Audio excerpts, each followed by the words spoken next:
Has there, as far as you know, been any genuine effort to look into the actions and acts of Benjamin Netanyahu or Yoav Gallant since the court affirmed your arrest warrant?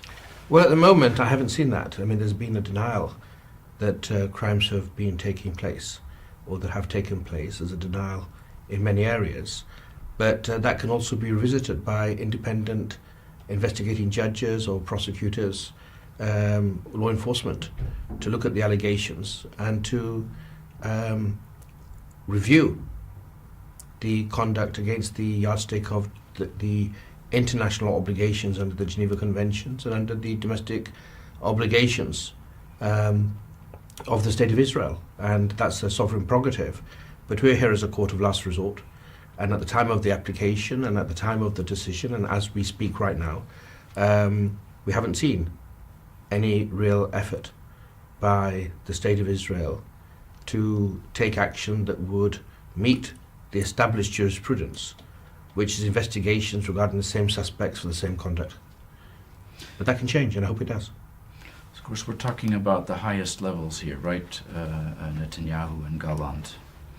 As far as I know, that even at a lower level, there has been no real effort to look into possible war crimes, even though I think it's quite commonly accepted in international law circles that crimes have been committed, but that even at a lower level, Israel hasn't made any effort or prosecuted anybody for what's happened in Gaza, for example.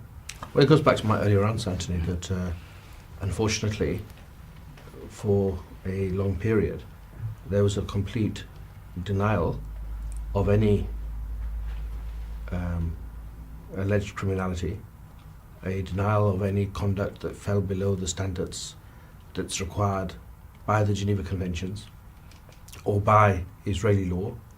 And that, of course, made things difficult to assess complementarity, or put it the other way around, it made it easy because there's a complete denial of any wrongdoing, and so not a willingness to actually grasp the nettle of truth and to investigate it. But the point is that can change. Sometimes states, individuals can reassess the national interest and what's the proper thing to do before warrants are applied for. They can decide to do that after warrants are applied for. And in the meantime, we're doing what we have to do. The judges have done what they have to do, and we're investigating independently and impartially. But like in every other situation, we hope that states will step up and fulfill their international obligations. And that's what I hope happens in every situation, not just Israel and Palestine. I hope states can deal with the impunity gap effectively, and certainly with Israel, there is qualified people. The issue is willingness to properly put those processes into gear, not when it comes to allegations in the State of Israel, but what hasn't been done is allegations that pertain to the State of Palestine, to the occupied Palestinian territory. And that's a matter for Israel to review and to decide what's the appropriate thing to do. And in the meantime, we're here as a court of last resort, and we're doing our job to the best of our ability. And the judges have spoken now.